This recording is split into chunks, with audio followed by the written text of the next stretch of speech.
ਤੁਹਾਡਾ ਮੈਂ ਸੀਐਮ ਸਾਹਿਬ ਨੂੰ ਕਹੂੰਗਾ ਉਸ ਤੋਂ ਬਾਅਦ ਸਵਾਲ ਲੈ ਲਾ।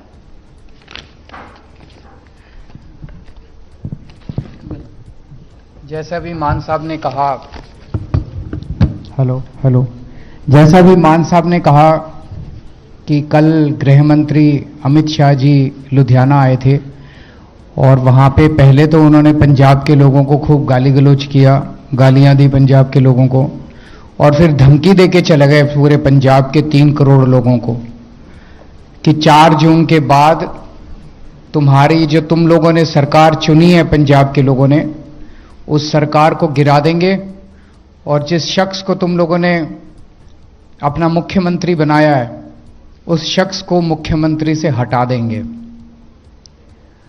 इस किस्म की गुंडागर्दी और इस किस्म की भाषा आज तक इस देश में किसी गृह मंत्री ने नहीं की कि किसी राज्य के अंदर जाके इस तरह से गुंडागर्दी करके और खुलेआम वहां की पूरी आवाम को धमकी देके चले जाएं। एक तरह से पूरे पंजाब के लोगों को, पंजाबियों को चैलेंज देके गए हैं। पंजाब के लोग, जैसा भी मैंने मान साहब ने भी बताया कि जब से वो कह के गए हैं, पंजाब में बहुत गुस्सा है इसको लेके, लोगों में बहुत गुस्सा है। सुबह से मेरे पास भी बहुत फोन आ चुके कि अमित शाह जी समझते क्या हैं अपने आप को और वो पंजाब के लोगों को क्या समझते हैं।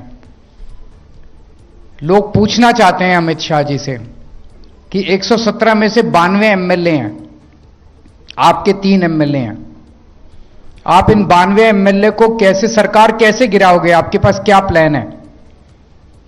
पंजाब के लोगों को ईडी भेज के डराओगे? पंजाबियों को ईडी भेज के डराओगे, सीबीआई भेज के डराओगे या खरीदोगे? कितना दाम लगाओगे पंजाबियों का? कितना पैसा है तुम्हारे पास? कितना दाम लगाओगे पंजाबियों का? और या राष्ट्रपति शासन लगाओगे? क्या प्लान बनाया है तुम लोगों ने, क्या षड्यंत्र रचा है पंजाब की चुनी हुई सरकार को गिराने का और मुख्यमंत्री को हटाने का? मैं पंजाब के लोगों से पूछना चाहता हूं कि क्या इस किस्म की गुंडागर्दी बर्दाश्त करोगे? पंजाब के लोगों का दिल बहुत बड़ा है, प्यार से मांगते तो 1 आध सीट दे भी देते, लेकिन इस तरह के धमकी और गुंडागर्दी करके करोगे तो ये देख लेना अमित शाह जी, फिर बड़ा मुश्किल हो जाएगा आपके लिए। पंजाब के लोगों को इस तरह से धमकी देना बंद करो। इनका मकसद एक ही है, पंजाब में जो फ्री बिजली मिल रही है इसे खत्म करना चाहते हैं। पंजाब की फ्री बिजली को किसी भी हालत में बंद करना चाहते हैं। इस किस्म की धमकी ये दिल्ली में भी मेरे को देते हैं और अब पंजाब को धमकी देने पे उतर आए। मैं पंजाब के लोगों को कहना चाहता हूं कि फ्री बिजली चालू रखना चाहते हो तो 13 की 13 सीट आम आदमी पार्टी को दो, नहीं तो ये पता नहीं क्या क्या षड्यंत्र करके क्या क्या कर देंगे। आम आदमी पार्टी के हाथ मजबूत करो, 13 की 13 सीट आम आदमी पार्टी को दो। भगवंत मान साहब के यहां पे हाथ मजबूत करो ताकि केंद्र के साथ हम आपकी तरफ से लड़ने के लिए मजबूत हो सकें। 2 साल पहले इन्होंने किसानों को रोका, किसान दिल्ली की तरफ कूच किए, वो दिल्ली जाना चाहते थे। दिल्ली किसी के पिताजी की तो है नहीं, 140 करोड़ लोगों की दिल्ली है, देश की राजधानी है, कोई भी जा सकता है दिल्ली। पंजाब के किसानों को दिल्ली के बॉर्डर पे रोका, वहां पे सड़क पे कीलें लगा दी, बोल्डर, बड़े बड़े बोल्डर रख दिए और उनको दिल्ली के अंदर नहीं जाने दिया। 1 साल तक किसान वहां बैठे रहे, लेकिन इनकी तानाशाही खत्म नहीं हुई और इस 1 साल के अंदर 700 किसानों ने अपनी जान गंवाई। उन 700 में अधिकतर किसान पंजाब के थे। ये लोग नफरत करते हैं पंजाब के लोगों से, पंजाबियों से मोदी और अमित शाह की जोड़ी नफरत करती है पंजाब के लोगों से। हमारी सरकार बनी पंजाब के अंदर, पंजाब के लोगों की मर्जी, किसी को भी वोट दें। संविधान कहता है कि चुनाव में किसी को भी वोट दे सकते हो, जनतंत्र है। उन्होंने हमारी सरकार चुन के भेजी और जब से हमारी सरकार बनी है केंद्र सरकार ने अपने फंड रोक दिए।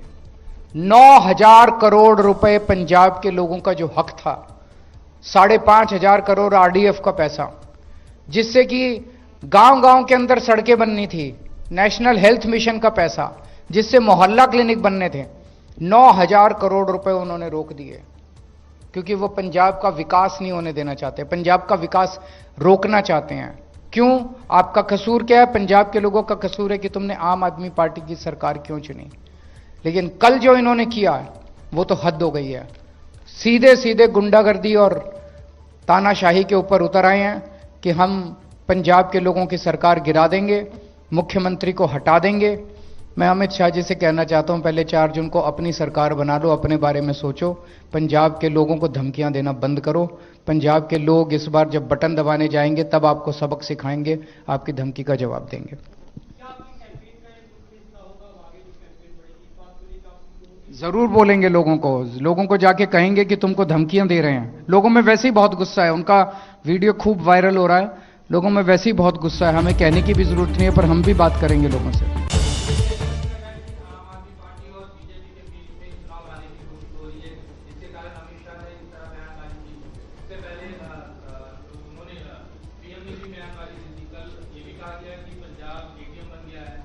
देखिए, अगर उनको लगता है कि इस तरह से गाली गलौज करके चुनाव में वो प्लेयर बन जाएंगे, तो फिर तो कोई भी सड़क छाप आके गालियां देना चालू कर देगा। ऐसे गाली देने से नहीं, आपने क्या काम किया, आप आगे क्या काम करोगे, उस पे वोट मिलता है। वोट इस पे नहीं मिलता कि कितनी बड़ी बड़ी और गंदी गंदी गालियां देते हो आप।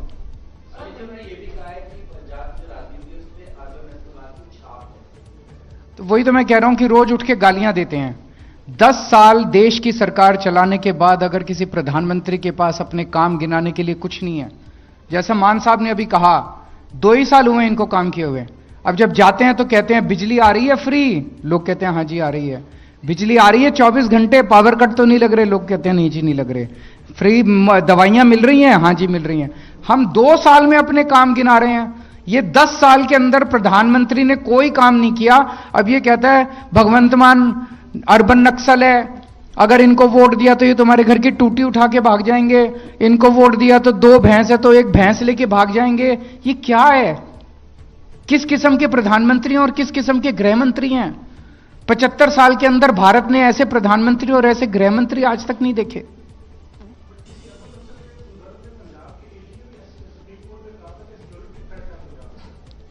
तो अच्छा काम कर रहे हैं ये।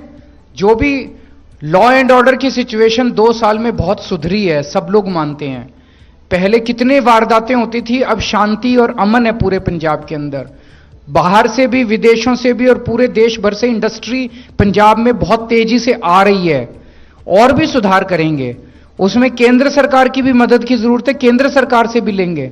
लेकिन ये गालियां देना, अर्बन नक्सल है, ये इंडिविजुअल नहीं है। मान साहब को पंजाब की 3 करोड़ जनता ने चुन के भेजा है, ये उनके नुमाइंदे हैं। तो जब इनको अर्बन नक्सल बोलते हैं तो वो 3 करोड़ पंजाबियों को गालियां दे रहे हैं। ये कोई इंडिविजुअल को गाली नहीं दे रहे, 3 करोड़ पंजाबियों को आके तुम अर्बन नक्सल है, ये है वो है। ये गलत बात है, गुंडागर्दी है, ये सड़क छाप भाषा है, ये इसकी हम कड़ी निंदा करते हैं।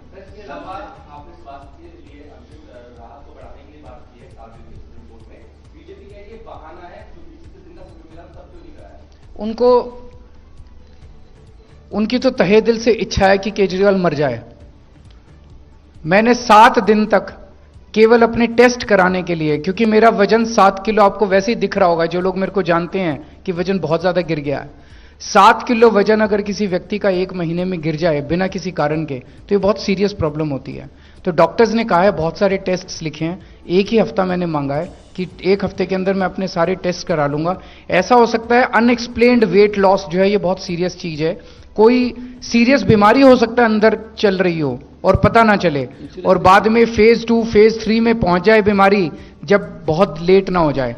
तो डॉक्टर्स ने कहा है कि ये सारे अगर टेस्ट हो गए तो कम से कम पता चल जाएगा कि अंदर कुछ सीरियस।